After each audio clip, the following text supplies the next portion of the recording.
Welcome to 21st Century Dating Decoded. We're making modern love simple. Get ready to decode your love life. Brought to you by Speed Mingle. Imagine waking up, right? It's a Saturday morning, you roll over, grab your phone off the nightstand, and you're squinting at the screen. You open your banking app to just kind of check the damage from your Friday night first date.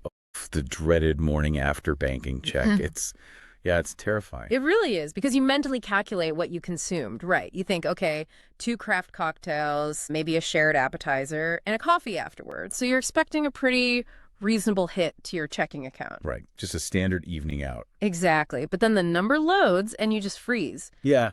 Staring back at you is this figure that makes it look like you just financed a small weekend getaway, or, I don't know, bought a very depreciated used car. Yeah, you're just sitting there genuinely bewildered, wondering where on earth that money actually went. Yes. And if you have experienced that exact moment of financial vertigo recently, you are absolutely not alone. Not even slightly alone. I mean, we are currently witnessing this massive, just fundamental shift in the underlying economics of human connection. Hi, I'm Zach. And I'm Alice. Welcome to our deep dive on 21st Century Dating Decoded. So glad you're here with us. Today, our mission is to explore this fascinating and, frankly, slightly terrifying stack of financial reports, sociological studies, and relationship surveys. It's a heavy stack, too. It really is. We are going to figure out how inflation, broader economic instability, and shifting cultural expectations are completely altering the way we date, how we choose our mates, and ultimately how we approach marriage. Yeah, we're basically looking at this very real phenomenon that people are calling dateflation. Dateflation, which is it's such a bleak term. It is, but it captures it perfectly. We're also getting into the incredibly explicit financial demands we are now placing on potential partners and the specific calculated dollar amount that society has somehow associated with the privilege of finding true love. Which is wild to think about, a literal dollar amount on true love. I know. But to truly grasp the scale of what we are dealing with, we kind of have to start with the macroeconomics of a simple first date. Right. Let's look at the actual numbers. Because the numbers we pulled from recent financial indices are honestly staggering. I mean, think about the friction you feel at the grocery store right now. It's awful. Right. You put a dozen eggs, a gallon of milk, and a loaf of bread into your cart, and it feels like you're handing over a small fortune at the register. Yeah, you need a payment plan for breakfast. Exactly. But what happens when that exact same incredibly heavy inflationary pressure gets applied to your Friday night social life? It completely implodes. It does. According to the BMO Real Financial Progress Index, this concept of dateflation is no longer just a catchy hashtag or some internet meme. It has become a measurable, incredibly heavy economic burden for singles. So what are we actually looking at cost-wise? Well, the data shows that the average all-in cost of a single date in America has now reached $189. Wait, $189 for one date? For one single date. Yeah. And that represents a 12.5% increase from the year 2025 alone. Yeah. And if we look at the annual aggregate, Americans spent an average of $2,323 on dates over the course of a single year. That is the real story there is hidden in the comparison between standard inflation and this specific dating inflation, right? Oh, absolutely. Because a 12.5% jump in the cost of just going out with someone is massive, especially when you hold it up against the broader consumer price index for roughly the same period. Right, because the CPI wasn't anywhere near that. No, the CPI only rose by 3.8%. Right. So that tells us that dating expenses are vastly outpacing the general everyday cost of living. But to understand why, I think we really have to deconstruct that phrase, the all-in cost. Yeah, it's doing a lot of heavy lifting there. It is, because that $189 average is not just the dinner bill. We are talking about an entire ecosystem of hidden logistical costs that you incur before you even sit down across from someone. Exactly. I mean, you have to factor in the transportation infrastructure, for starters. Which is not cheap. Not at all. You aren't just paying for gas. You are paying for parking downtown. Or, and this is a big one, you're dealing with rideshare algorithms that artificially surge the pricing the literal moment everyone decides to go out at 7 in the evening. The surge pricing will destroy your budget before you even leave your house. Right. Then you have the actual entertainment, the inflated cost of a single cocktail, the mandatory 20+% tip, the local taxes. But the most insidious part of this calculation is what behavioral economists are starting to label the grooming tax. The grooming tax. That is the perfect way to describe it. Yeah, it makes so much sense. Because getting ready for a date, particularly a first date where you are trying to make a lasting impression, that is a highly capitalized event. You're not just throwing on sweatpants. No, you aren't just rolling out of bed. You are getting a fresh haircut. You might be buying a new outfit because your wardrobe feels stale. There are cosmetics, high-end skincare, salon appointments. None of that is free. It honestly reminds me entirely of the hidden fee structure on a budget airline. Oh, that is a great analogy. Right. Like you see a promotional banner for a flight that costs $39 and you think, wow, I've gamed the system. I'm a genius. Exactly. But the moment you try to actually use that ticket, the reality sets in. They charge you $40 to pick a seat so you aren't wedged against the bathroom. Yep. They charge you $60 just to bring a carry-on bag with your clothes. They charge you for the stale sandwich and the tiny bottle of water. And suddenly your cheap flight is what, like $300? Exactly. Suddenly your supposedly cheap flight costs $250. Modern dating operates on that exact same deceptive psychological principle. That makes total sense. You swipe right, you agree to meet for a casual coffee or a single drink, and you think it's a low-stakes, low-cost endeavor. Just grabbing a quick trick. Right. But the true all-in cost of preparing yourself, transporting yourself to the venue, presenting yourself as a viable romantic option, and then getting back home safely, it completely drains your account. It really does. And the psychological toll of these compounding, often completely invisible costs is becoming incredibly severe. I can imagine. It's exhausting. It is. The BMO survey revealed that nearly half of all singles, 47% to be precise, now state on the record that dating simply isn't financially worth it anymore. Almost half. Almost half. They're basically saying the perceived return on investment is no longer justifying the initial required capital outlay. That is wild. But to fully understand the gravity of that 47% opting out, we kind of had to look past the immediate out-of-pocket expense and examine the opportunity cost. Right. What they could be doing with that money instead. Exactly. We reviewed some really interesting data from Mercury that highlights exactly what younger demographics are sacrificing just to afford this price of love. Because that $2,300 a year doesn't just disappear into a vacuum. No, it doesn't. Every dollar spent on a mediocre date is a dollar that cannot be deployed elsewhere in your life. Exactly. Think about the time value of money. Okay. If you take that $2,300 annual spend money that was essentially burned on small talk and overpriced appetizers, and you redirect it into a standard conservative wealth-building vehicle. Right, like an index fund or something? Yeah, so you put it into an S&P 500 index fund, or even just a standard risk-free 5% high-yield savings account. Which are pretty accessible right now. Yeah, very accessible. If you do that consistently over the course of 5, 8, or 10 years, you aren't just looking at a little bit of extra spending money. You are looking at a massive compounded sum. You're talking about real life-changing money. Yes, you are looking at the foundational down payment on a first home. You're looking at a critical, life-altering early contribution to a retirement portfolio that could literally shave years off your working life. Wow, when you put it like that. Right.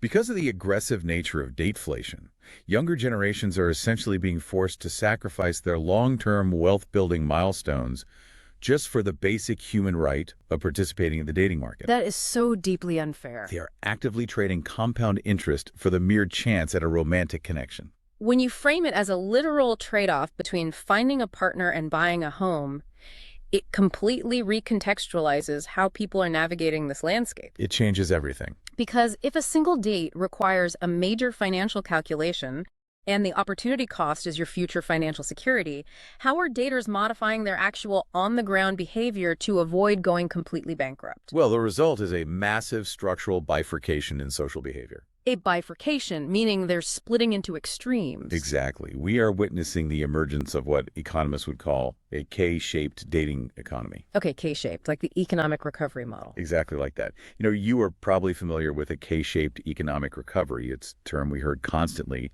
after the 2020 pandemic. Right, where some people do great and others just tank. Right. In a K-shaped recovery, the wealthy asset-holding class recovers incredibly quickly and trends upward, forming the top arm of the letter K. Meanwhile, lower-income demographics, the working class, continue to struggle, lose purchasing power, and trend downward, forming the bottom arm of the K. Okay, I follow. Well, that exact same stark, divergent reality is now mapping perfectly onto human romance. So how does that actually look in dating? Let's walk through the demographics of those two arms because the contrast is stark.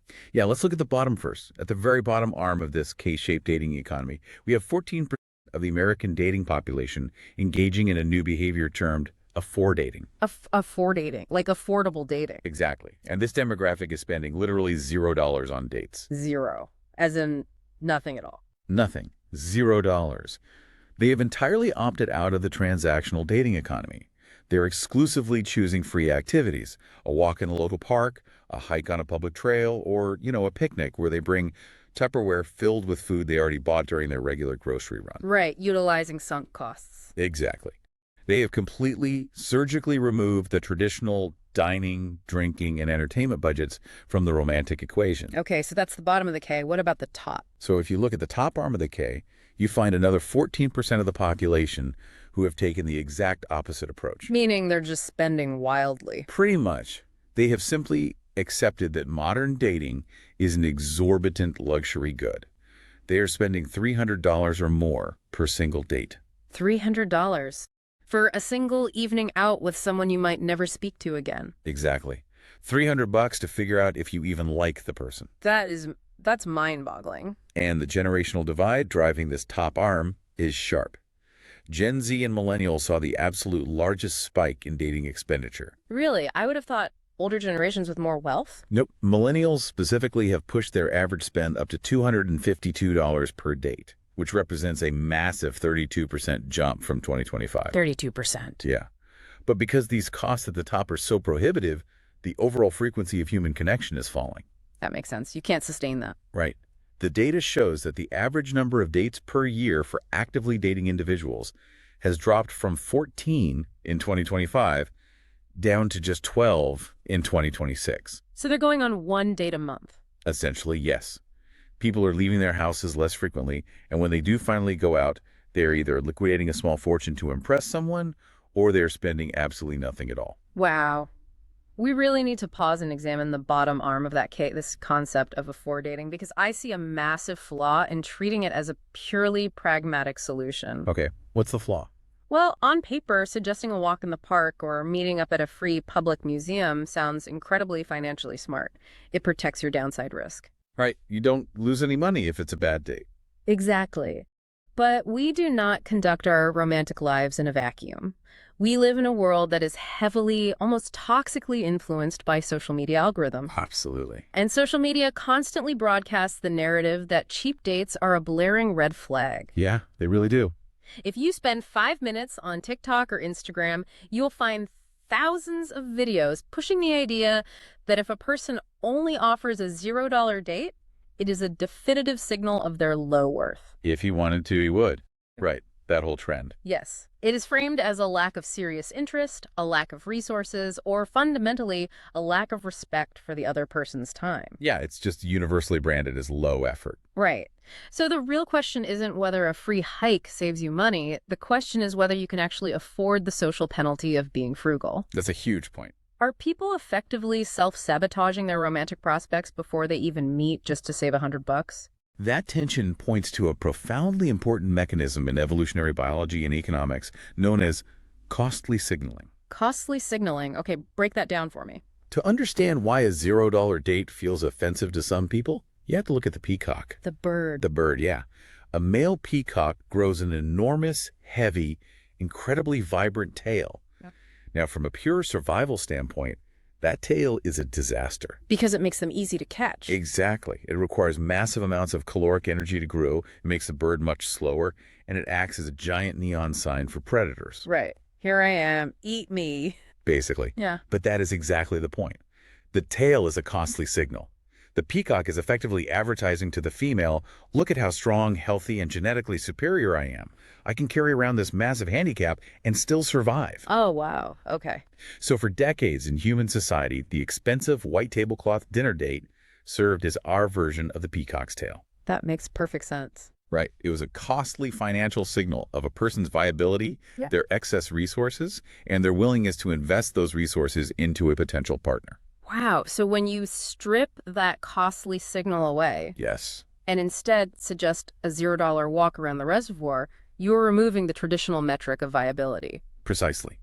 And the immense social risk is exactly what you just described. Yeah. The other person's brain does not interpret this as savvy financial prudence in a high inflation environment. No, they interpret it as an insult. Right. Their brain interprets it as cheapness, inability to provide, or total disinterest. Which perfectly encapsulates the modern dating trap. People are caught in this brutal tug of war between wanting to be financially responsible so they can actually afford to live and needing to execute a costly signal to impress a potential partner. It's exhausting just thinking about it. It is. And the fallout from this tension is that daters have stopped guessing. They have stopped relying on subtle signals. Yeah, the subtlety is completely gone. It really is. Instead, they are simply placing new, highly explicit, unapologetic financial expectations on each other before they even agree to swipe right. They really are. They are literally putting a hard, standardized dollar amount on what it takes to even be considered a viable human partner. And thanks to a joint survey conducted by Talker Research and the consumer finance app Current, we know the exact specific dollar amount of that expectation. The magic number. The magic number. According to the data, the average American now firmly believes that a minimum annual salary of $106,417 is required to find true love. Over $106,000. Yep. That is the baseline. That is the entry fee just to be considered eligible for the concept of true love. It is effectively a six-figure paywall to enter the serious relationship market. A six-figure paywall. That excludes so many people. It excludes the vast majority of people, and what is incredibly telling is how this expectation breaks down across generations. While the baby boomers were the only demographic surveyed that averaged an expectation under the six-figure mark. Really? The boomers are the least financially demanding. In this context, yes. Yes. Every single other demographic, Gen X, Millennials, and Gen Z, firmly believes that you must be earning over $100,000 a year to be a viable partner. Okay, rather than dismissing this as a generation of shallow, hyper-materialistic people, because I know that's the easy conclusion to jump to. It is the easy conclusion, yeah. We really need to view this through the lens of what relationship experts are now calling pragmatic foundationalism. Pragmatic foundationalism. Right. Think about how radically the social etiquette has shifted. 5 or 10 years ago, financial vetting was incredibly taboo. Oh, yeah. You never talked about money. Never. You would never ask someone what their salary was on a first date or a third date or even a fifth date. It was considered crass, rude, and entirely unromantic. It was a huge faux pas. But today, overt financial vetting is viewed as a necessary modern survival strategy. The world has become hostile. It really has. Housing is fundamentally unaffordable in most major metropolitan areas. Groceries require financing, as we joked about earlier, and inflation is silently eating away at everyone's purchasing power. Right. So people are asking for $100,000 because they want a summer in the Hamptons. They're asking for it because that is what it costs to simply not drown. Exactly. We are witnessing the death of romantic idealism. Exactly. The centuries-old narrative that love conquers all, including poverty and struggle, is being replaced by a highly pragmatic, almost clinical view of partnership as an economic unit. An economic unit? It sounds so cold. It does sound cold, but we have fascinating longitudinal data from SciPost that adds a crucial layer of nuance to this six-figure expectation. Okay, what did SciPost find? So they didn't just ask people what they wanted in a survey. Mm-hmm. They analyzed data spanning over a decade from the German Family Panel, which tracks thousands of singles over time, and they compared those findings to robust U.S. samples. Okay, so it's behavior over time, not just self-reported ideals? Exactly. And what the researchers discovered is that a person's absolute current baseline income matters significantly more than any recent short-term changes or trajectories in their income when it comes to their internal readiness to date.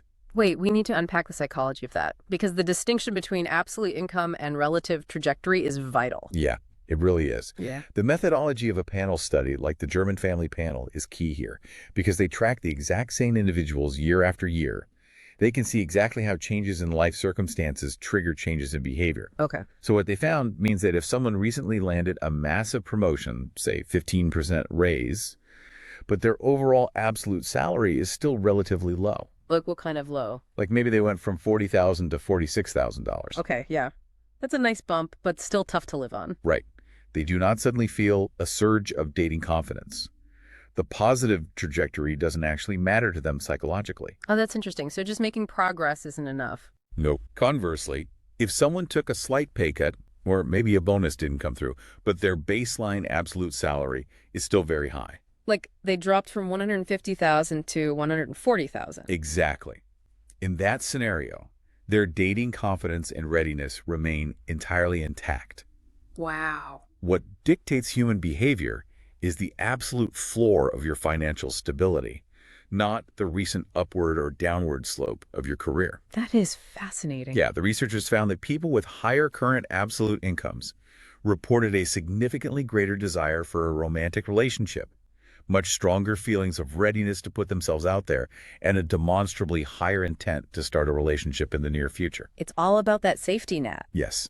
And practically speaking, when the researchers checked back in with those exact same people 6 months later, the higher earners were statistically far more likely to have actually successfully entered into a relationship. It makes complete logical sense when you strip away the romance and look at it structurally.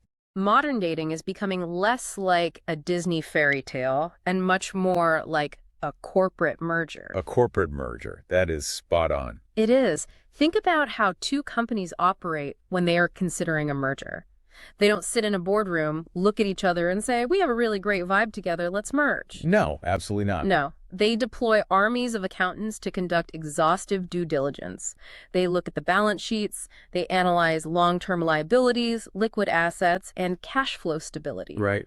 Because if one company is healthy, but the other company is carrying a massive, unsustainable amount of toxic debt, merging will simply drag the healthy company into bankruptcy. Exactly. It's a massive liability. And people are making these exact same highly rational defensive calculations in very unstable economic conditions. They have to. There was a quote from a psychology professor at the University of Toronto included in that SciPost analysis that cut right to the core of this. I remember this quote. He noted, if you are working 80 hours a week, you aren't going to be able to enjoy a relationship. You physically and mentally will not have the time, the caloric energy, or the emotional bandwidth required to be present. Yeah, you're just surviving at that point. So that $106,000 threshold we talked about earlier isn't just about demanding luxury. It's about buying the time, the baseline security, and the peace of mind required to actually be a functional, supportive partner. Viewing a relationship as a corporate merger, undergoing due diligence, is a brilliant framework. But, and this is big, but it forces us to confront a very complex, somewhat uncomfortable intersection. Okay, let's get uncomfortable. We've established this massive six-figure expectation floating out there as the new societal standard for stability, right? Right. But does that baseline apply to everyone equally across the board? Or do historical, deeply ingrained gender roles still dictate who is actually expected to bring that capital to the merger? That is the million-dollar question. And the data on this is incredibly clear. And it serves as a fascinating contradiction to the prevailing narrative that we live in this completely modernized, post-gender, egalitarian society. Spoiler alert, we do not. We really do not. The financial expectations are still intensely gendered.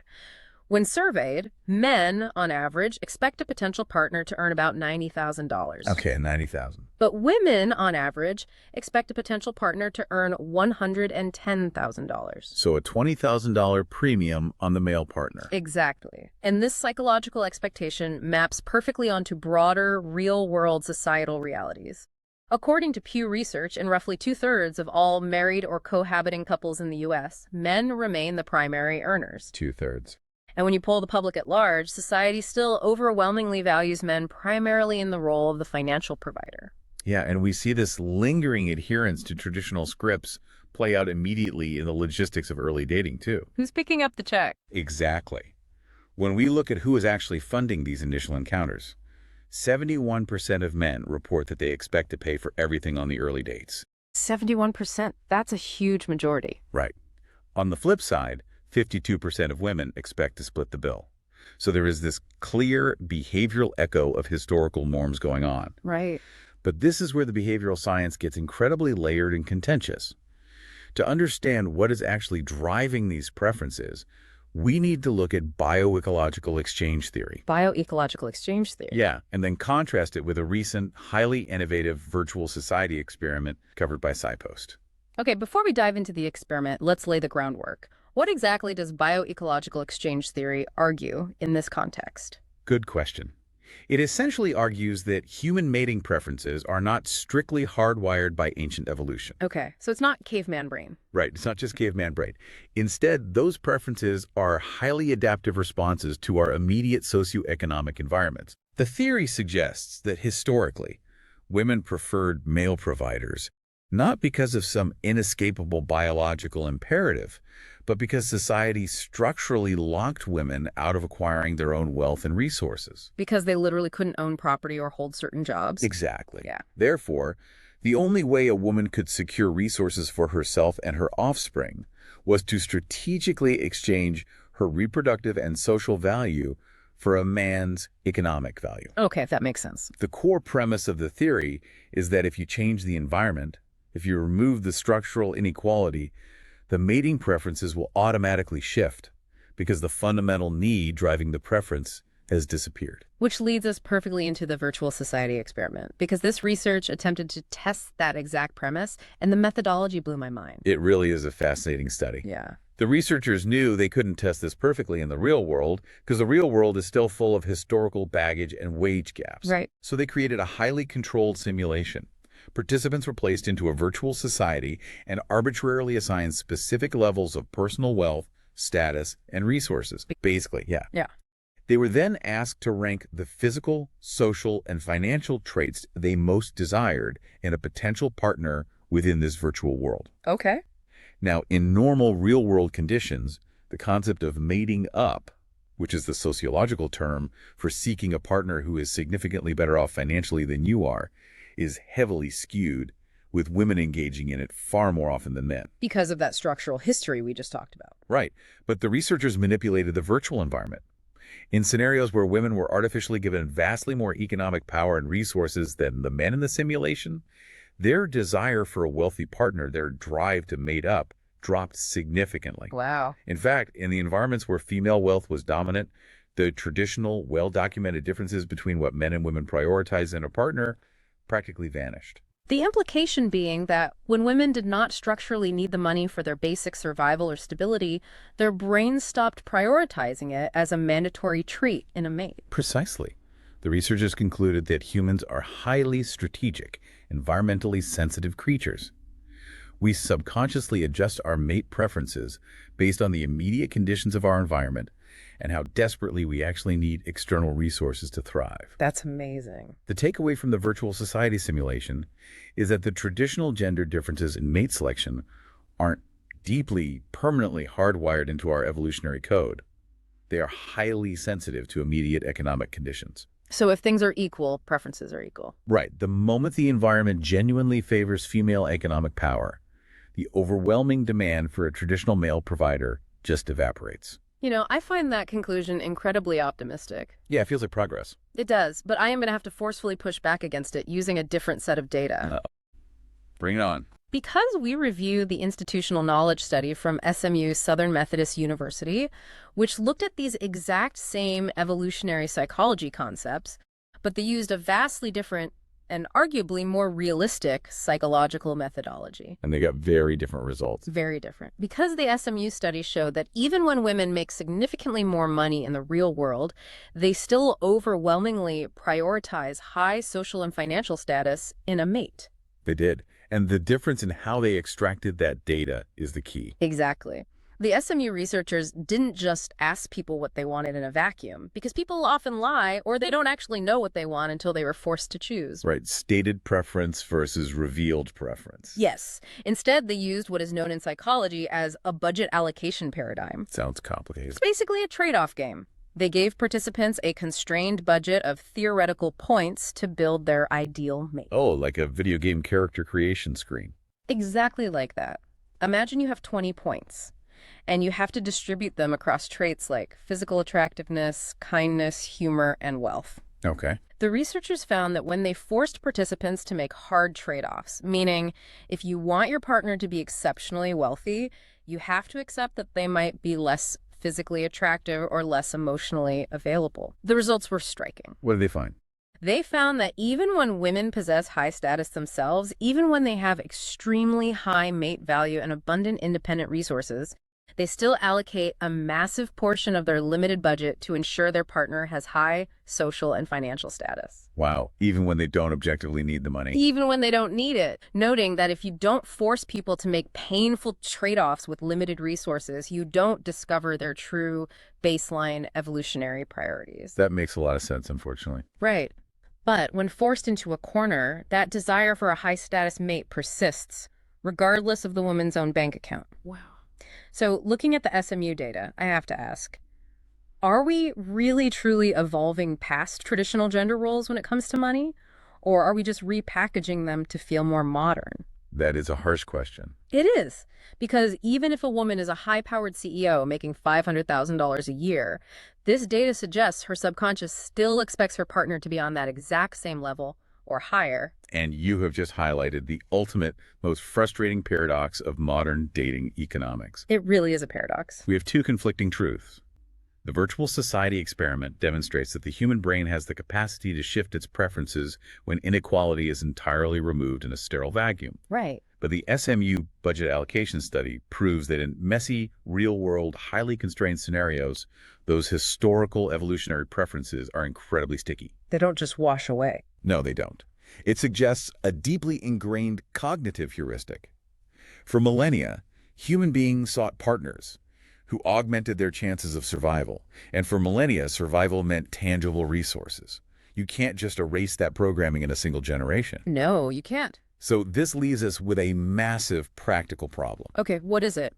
If raw salary expectations are this conditional and subject to this massive unresolved tug-of-war between our modern environment and our evolutionary psychology, what financial traits actually make or break a relationship in the long run? That is the real question. Because a successful marriage cannot just be about someone hitting that $106,000 mark on their W-2 and calling it a day. It absolutely isn't. And frankly, this is the most encouraging, humanizing part of all the sources we reviewed. Thank goodness for some good news. Right. While the headlines focus on the six-figure entry fee, there is a massive underlying shift happening in how people evaluate long-term viability. Daters are moving away from evaluating a partner's raw net worth and shifting heavily toward evaluating their financial character. Financial character, I like that phrase. It's so much more important. The BMO survey we discussed earlier didn't just track inflation, it also outlined the top financial green flags that people actively look for in a serious partner. Okay. And crucially, none of the top green flags have anything to do with achieving a specific salary bracket. Really? None of them? None of them. 94% of respondents stated that a general sense of financial responsibility is a top attractive trait. Just being responsible. Yeah. 90% are actively looking for a partner who has a coherent, realistic financial plan for their future. And 89% simply want someone who is willing to talk openly and honestly about money without getting defensive. Just communication. And when you flip the metric and look at the deal breakers, the absolute red flags that will terminate a relationship, they're entirely behavioral, too. Yeah, okay. What are the red flags? The things that destroy modern romances aren't a sudden lack of income. It is a lack of financial integrity. Integrity, yes. 24% of people surveyed explicitly stated that not telling the truth about money, hiding debts or lying about assets is an immediate deal breaker. As it should be. Absolutely. Yeah. 30% will unilaterally end a relationship over constant borrowing or living beyond one's means. The keeping up with the Joneses complex. Right. And 27% point to general financial irresponsibility, like ignoring bills or making reckless impulsive purchases as the reason they would walk away. We really need to talk about the fallout of those red flags because the collateral damage is significant. Oh, it's huge. According to the Talker Research Survey, 15% of all respondents across all age groups have broken up with someone specifically over financial behavior. 15% is a lot of breakups. It is, but if you isolate the data and look strictly at Gen Z, that number jumps to a staggering 25%. A quarter of Gen Z. 1 in 4 Gen Z daters has actively ended a relationship over money. Wow. But again, to your point, it is the poor financial management, the hidden credit card debt, and the lack of transparency that kills the romance, not the size of the paycheck itself. Right. The data actually proves this out in daily measurable behavior. How so? The BMO index found a fascinating correlation. Couples who practice financial honesty with each other actually spend less money on their average dates. Really?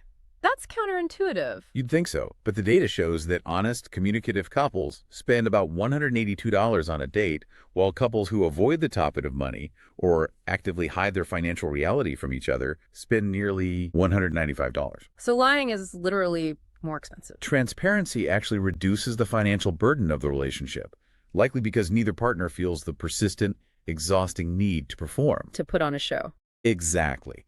To show off, or to maintain a costly, unsustainable charade of wealth. I was reading through a Reddit thread in the Fluent in Finance community while prepping for this deep dive, and a user posted an insight that perfectly illustrates this dynamic. What did they say? They were discussing how society constantly confuses a high salary with a good partner, and they made this incredibly brilliant analogy comparing financial wealth directly to physical beauty.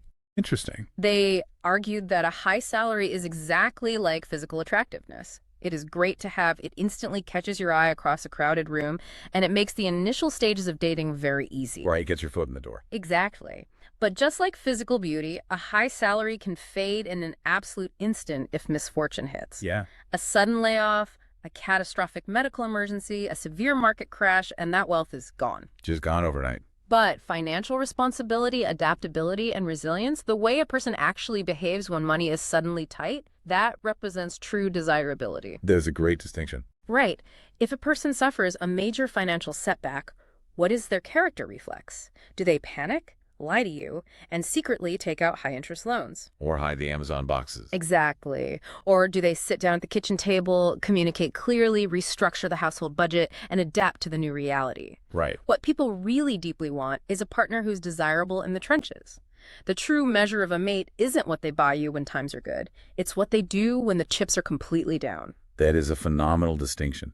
The difference between surface-level attractiveness and trench-level desirability applied directly to a bank account. Exactly. And it is a vital distinction for everyone to make, because once you have successfully vetted a partner's financial green flags, once you've committed to this person precisely because they are resilient, honest, and responsible, you inevitably reach the ultimate, final financial merger. Cohabitation and marriage. Cohabitation and marriage. And the current high inflation economy is radically changing how we handle and afford those traditional milestones too. The costs of commitment. This is where the concept of pragmatic foundationalism that we talked about earlier ceases to be an academic theory and gets very, very real. Yeah, the rubber really meets the road here. Let's look at the baseline survival aspect of cohabitation first. The BMO index revealed a truly jarring economic statistic regarding couples who live together. Okay. 58% of people currently in serious relationships report that they are now financially dependent on their partner to maintain their basic standard of living. 58%. And that number is up from 40% just 1 year prior. Wait, that is an 18% jump in financial dependency in a single 12-month period. Yes. That is a massive macroeconomic indicator. It speaks to a phenomenon that sociologists are starting to call forced collaboration. Forced collaboration, Okay. because they have no other choice. Because of the rapidly rising cost of living, skyrocketing rental markets, and real wages that have remained largely stagnant against inflation, couples are being pushed into financial interdependency much faster and much more deeply than they likely would have chosen in a healthier, more stable economy. They're rushing it. They are signing leases and moving in together, not simply because they are madly, unconditionally in love and ready for the next step, but because they literally, mathematically cannot afford to pay two separate rent payments in the same city. They're prematurely merging their finances as a defensive bulwark against inflation. Exactly. And if a couple manages to survive the stress test of forced collaboration and cohabitation, they eventually face the ultimate financial boss fight. Oh, no. The modern wedding industry. Yes. The boss fight. Which operates as a completely different, highly inflated beast. It really does. We reviewed the 2026 Real Wedding Study published by The Knot, and the data shows exactly how brutal economic pragmatism is colliding head-on with the traditional, culturally mandated fairy tale wedding. People still want the fairy tale, though. They do. Despite all the financial pressure we've discussed, couples still desperately want to celebrate their union. 84% of respondents stated they were looking forward to their wedding day more than any other event that year. Right. But the reality of actually funding a modern wedding is incredibly harsh.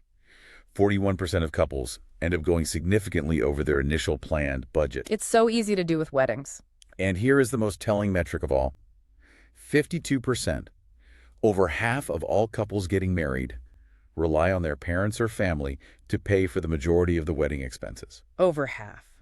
The couples themselves, despite working full-time, simply do not have the accumulated capital to host a traditional celebration. But because they lack the capital, they're finding fascinating, highly disruptive ways to adapt to the market. They are. And the most glaring, measurable example of this adaptation is what is happening right now with engagement rings. Oh, this stat is incredible. The Knot study highlighted the absolute undeniable takeover of lab-grown diamonds. Yeah. Lab-grown stones now account for a staggering 61% of all engagement ring center stone purchases. 61%. That's the majority of the market. It is. And that represents a 239% increase in market share since 2020. 239%. Yes. And the raw math behind why this shift is happening is incredibly obvious. By choosing a lab-grown diamond, couples are actually getting a significantly larger average carat size. The average has pushed up to 1.9 carats. But the average overall cost of the ring has plummeted to roughly $4,600. Which is still a lot of money, but compared to a natural diamond. Exactly. The shift toward lab-grown diamonds is the absolute perfect distillation of a modern couple's overarching economic strategy. Oh, so? They still deeply desire the cultural symbol of commitment. They still want the traditional aesthetic of a large, clear stone. But they flat out refuse to pay the historically inflated artificial markup of a mined diamond when a scientifically, chemically, and optically identical alternative exists for a fraction of the cost. Okay, but I have to play devil's advocate here and ask, is this really a triumph of consumer choice? Or is this the ultimate proof that modern couples are simply being forced to trade down on symbolic luxuries just to afford the brutal, everyday reality of life together? That's a fair question. Right, like are we happily giving up the rare mined diamond because we are so technologically progressive? Or are we giving it up because we know deep down that we absolutely need that extra $5,000 to cover groceries, car payments, and rent for the next 6 months? It's a bit of both, honestly. It feels a bit less like a victory for science and a bit more like a necessary, painful concession to a punishing economy. I think the reality encompasses both. It is undoubtedly a concession to a harsh economic reality, but it is simultaneously a fundamental redefinition of what holds value. Yeah. Millennials and Gen Z are looking at a mined diamond, looking at their bank accounts, and asking a very pragmatic question. Does owning a stone pulled from the earth actually bring me more day-to-day security, happiness, or relationship stability than having $5,000 of liquid cash in an emergency fund? And the answer is clearly no. The resounding collective answer is no. It is pragmatic foundationalism in action. Right. However, while it is easy for us to quantify the financial drain of expensive dates, skyrocketing rent, and engagement rings, all of our sources point to a secondary, perhaps much more insidious and damaging type of inflation happening right alongside the financial one. This is the part of the depth dive that really gave me pause and forced me to reevaluate how I view modern stress. Yeah. Because while it's clear the financial drain is severe and measurable, we have to talk about the emotional counterpart. We have to talk about relational inflation. Relational inflation. This is a brilliant concept coined by relationship expert Daniel Dashnaw, and it deals directly with the escalating emotional cost of sustaining love today. Right. Relational inflation is the growing, pervasive sense that love, intimacy, and partnership now demand disproportionately high, almost unsustainable levels of emotional labor, psychological availability, and raw time. Yes. Dashnaw points out a crucial reality. It isn't just mathematically harder to meet someone today, it is significantly harder to keep someone. Because the bar is so much higher. Exactly. And that is because the baseline standard for what a relationship is supposed to provide has skyrocketed. We now expect our romantic partners to be our absolute best friends, our financial equals, our informal therapists, our career coaches, and our co-managers of a highly complex, fast-paced modern life. That is way too many jobs for one person. It is. Everything in a modern relationship, from the intense nuance required to decode a text message to the exhausting logistical gymnastics of cohabiting and managing dual careers, requires infinitely more psychological bandwidth than previous generations ever expected from a marriage. And you absolutely cannot separate the baseline financial instability from this widespread emotional exhaustion. No, they are completely intertwined. They feed each other in a vicious closed loop. There is a deeply illuminating study from the International Journal of Indian Psychology, the IGIP, that explicitly connects financial stability directly to the quality of relationship dynamics. Okay, what's the connection? When a couple's finances are unstable, it acts as a massive chemical accelerant for distrust, frustration, and deep existential anxiety. The study shows that couples facing mounting debt or chronic financial strain report much higher levels of marital discontent. Which is pretty intuitive. It is, but the mechanics of this are straightforward yet profound. When you are constantly stressed about money, your body is flooded with cortisol. Right, the stress hormone. Exactly. The stress of arguing about money management or the division of domestic labor leads directly to diminished physical intimacy and eventual emotional disengagement. Because you're in survival mode. Yes, think about your own life for a second. When you are genuinely terrified about making rent or paying off a massive medical bill, you simply do not have the cognitive capacity or the emotional reserves required for high-level emotional attunement with your partner. Exactly. The cognitive load of surviving poverty or financial instability just crushes your ability to be a good partner. It crushes it. And the internet, acting as it always does, as a real-time sociological mirror, is processing this grim reality through dark humor. I love how we process trauma with memes now. It's the only way we cope. Dashnaw points to the specific memes and viral tweets that are circulating right now, and they are incredibly revealing about our collective mental state. Like what? People are casually joking online, saying things like, love languages are cute until you realize yours is just financial stability. Oh, wow. Or, he's not emotionally unavailable, he's just severely under-resourced. That one hurts. That one really hits home. Right. And my personal favorite, which perfectly captures the era, I can't date right now, I'm between bandwidths. Between bandwidths. That is so painfully accurate. These aren't just throwaway jokes. They are precise, devastating sociological observations about how drained everyone feels. They really are. And I think this is the exact intersection where the financial reality and the emotional reality completely blur together into one indistinguishable mess. When financial stability becomes a literal love language, meaning knowing the bills are paid is the primary way you are able to feel safe, relaxed, and cared for, the lack of that stability doesn't just empty your wallet.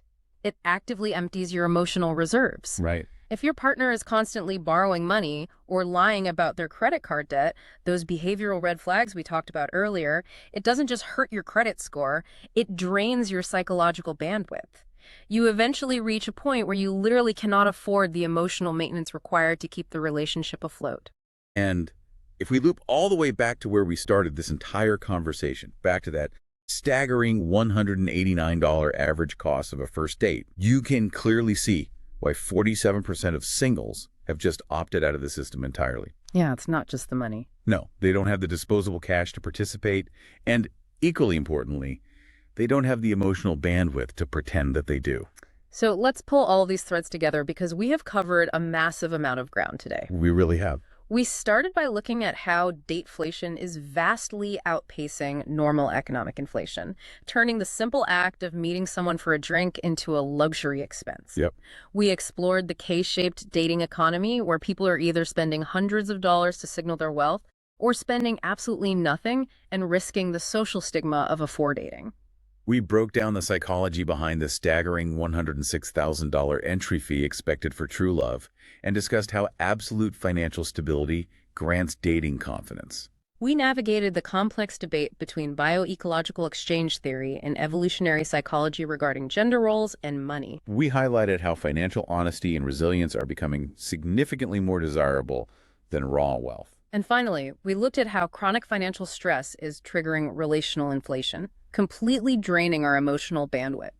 When you synthesize all of that data, it paints a very clear picture of a highly pragmatic, financially vetted, almost defensive era of romance. Defensive is a great word for it. The cultural narrative of the fairy tale has been forcibly replaced by the cold calculus of the spreadsheet.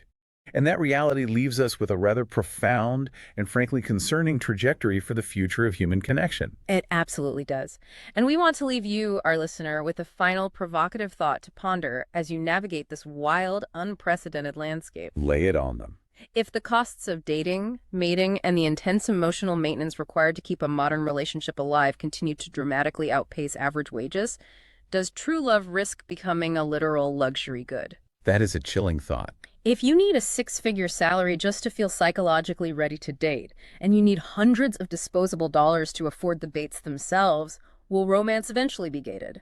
Are we moving toward a society where finding a life partner, getting married, and building a family becomes a rare privilege, accessible only to the top economic earners? It is a heavy, slightly dystopian question, but it's one that the data is absolutely forcing us to ask. Is. But before we sign off, we refuse to leave you with only existential dread.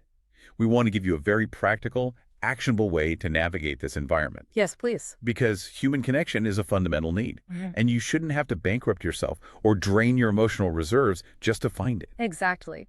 That is why we are so incredibly excited to introduce you to Speed Mingle's concepts. Like them out. If you are exhausted by the endless, expensive, algorithm-driven app dates that drain your wallet and go absolutely nowhere, you need to check them out. First, we strongly encourage you to subscribe and listen to 21st Century Dating Decoded to stay ahead of the curve on these trends. Absolutely stay subscribed. But more importantly, we urge you to get out of the digital grind and actually attend a Speed Mingle event in your local area. It is hands down the most efficient, cost-effective way to meet vetted, intentional singles face-to-face without having to pay that punishing dateflation tax over and over again. And if you check their website and find that a Speed Mingle event is not currently operating in your specific city or neighborhood, don't just sit back and wait around for the dating market to fix itself. No, take action. Take control of your local ecosystem. You should contact Speed Mingle directly to become a host or to offer up your local business as an event venue. You can literally bring the solution to your own community and bypass the digital paywalls entirely. Thank you so much for joining us for this deep dive into the complex economics of modern love. Stay pragmatic out there. Always demand financial transparency from your partners, and we will catch you on the next deep dive. Thanks for watching and listening to the Speed Mingle Network.